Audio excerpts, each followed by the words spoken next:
Okay, welcome back to the Community Made podcast. I am so excited that you're here because we really have shifted just a little bit and we are now diving deep into how to heal sexual abuse.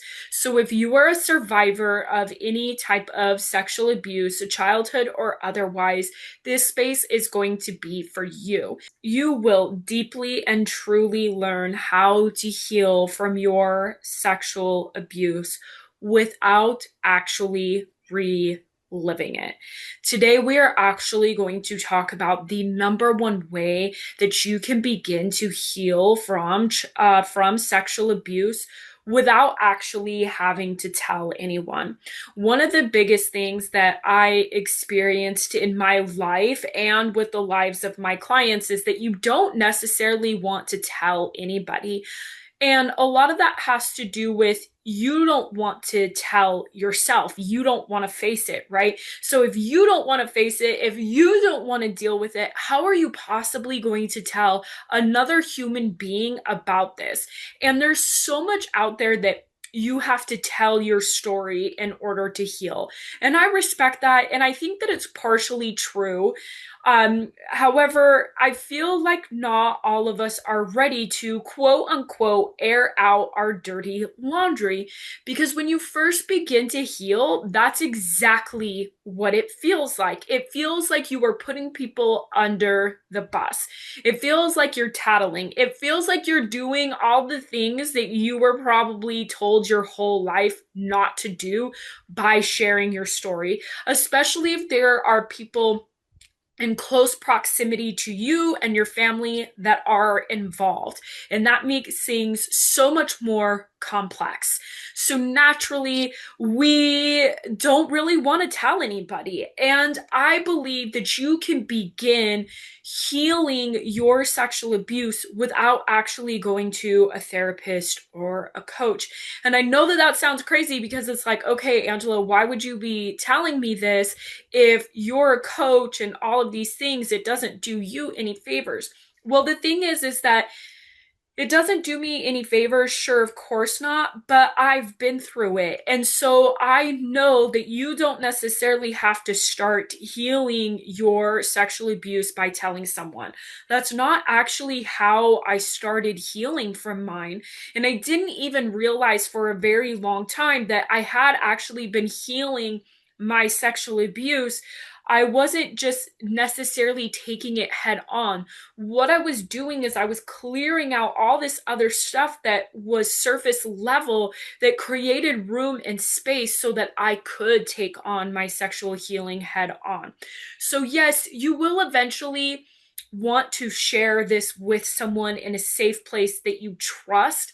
I recommend a therapist or a coach, even a support group. I don't know all the resources and things that are out there. When I first started healing from my sexual abuse, I invested in a coach and I invested in a therapist and a timeline therapist. That's what I did.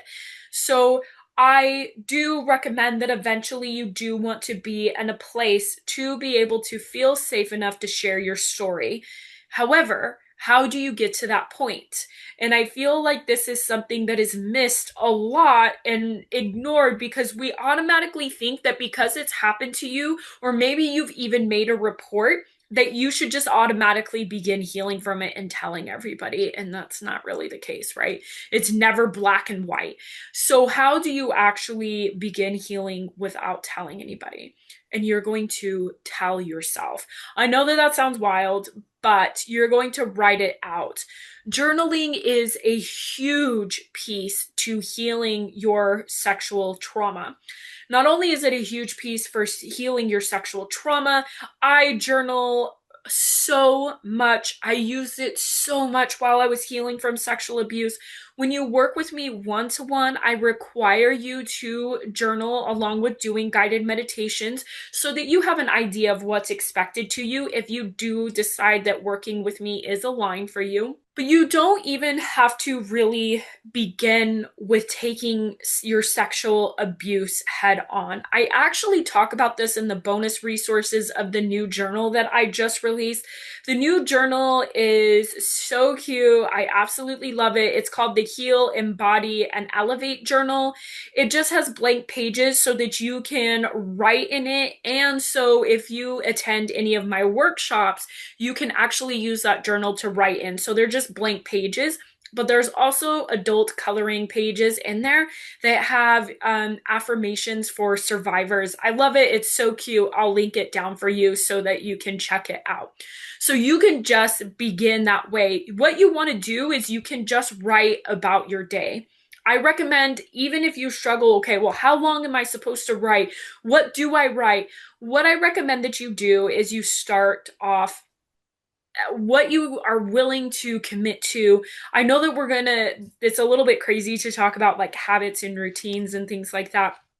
But what you're really supposed to do is really take on what you're able and willing to commit to. Sometimes it really is only once a week, and there's nothing wrong with that. We do things in bite sizes. We don't take it all on at once, because what happens is that if we mess up or it becomes overwhelming or it's too much or there's a learning curve involved, then we get hard on ourselves and we're like, oh my gosh, I should have been able to do this and you couldn't do this. And then it's a self-fulfilling prophecy of why you couldn't do it, and just on and on and on. So bite size, okay? So if it really is only once a week for 5 minutes, then that's what it is.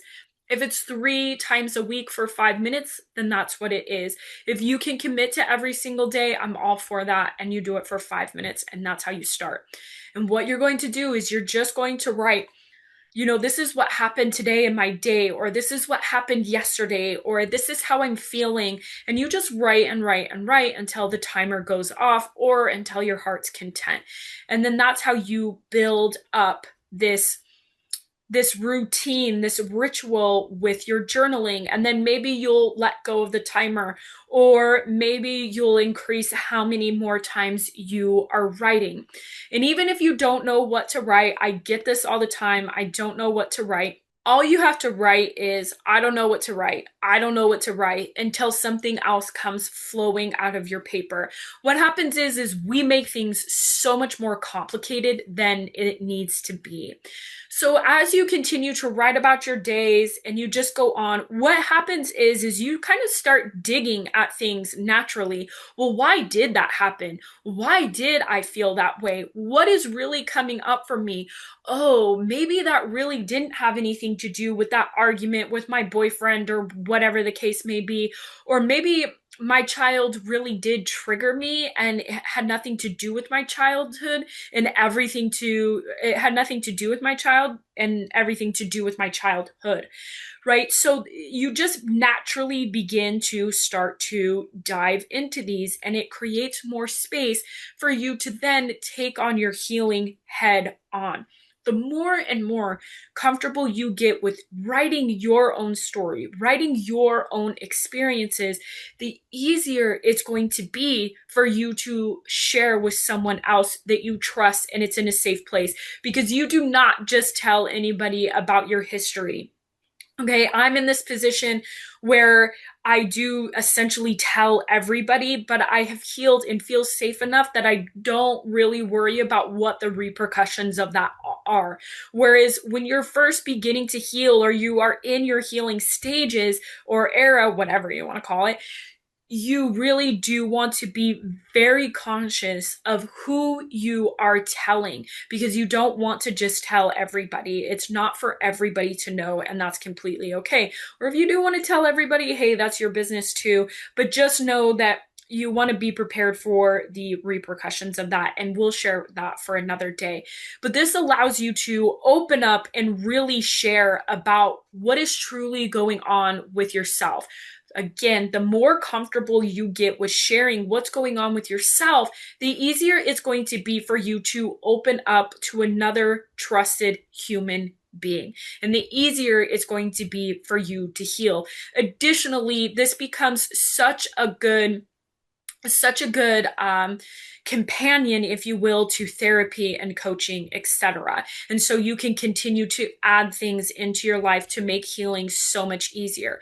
I did this and I did this exact same thing. I started with just writing about my days and just kind of going on. And I was inconsistent. Okay, I was inconsistent. There were days that I didn't know what to write. And eventually what happened is I was consistent at it and I got really good at being able to just kind of dig and see where things go and start to really look at what was happening. Now, I have client pushback on this. I don't like to write because it's a mirror of who I am. The reality is that if you do not put these words somewhere, they are going to eat you alive, essentially. They're still trapped in your body, trapped in your mind, and just spinning. And your body is feeding into that. Your mind is feeding into that. And it's hurting you, and it's keeping you trapped, and it's keeping you stuck, and it's keeping you from moving forward. If you want to be a more present mother, if you want to be a purpose driven entrepreneur, if you want to live in peace and happiness and abundance, you don't want these words and these experiences to still be spinning around in your body, keeping you stuck. So the reality is that yes, they might be a mirror to who you are or what it is that you're thinking. However, it's better that it goes into paper and never be seen again, essentially, than it is for you to keep it trapped and stuck in your body while it is literally doing more damage and harm there than it is in the paper. The more that you become accepting of you have those kinds of thoughts, you've had those kinds of experiences, the easier it's going to be, one, for you to share your story, but two, it's going to be easier for you to trust yourself because you're able to actually look at yourself in the mirror rather than fucking hiding from it. Because hiding from it is not helping you either. If you have childhood sexual abuse, I actually have a recovery journal that is designed specifically for childhood survivors. So if you would like to check that out, I'm going to leave the description for you. Also, depending on when you see this, there will probably be a free workshop. The workshop entails a learning journaling session, meditation session, and then a support session. Go to my Instagram at Transform with Angela to get the details on that because they switch every month, it won't be the same link. And I'm trying to make things as easy as possible for me to get things moving along since I had taken a break. I'm trying to do things from a place of ease rather than force. So head over to my social media on Instagram at Transform with Angela to get the details. And this is what I have for you, and I'll see you in the next episode.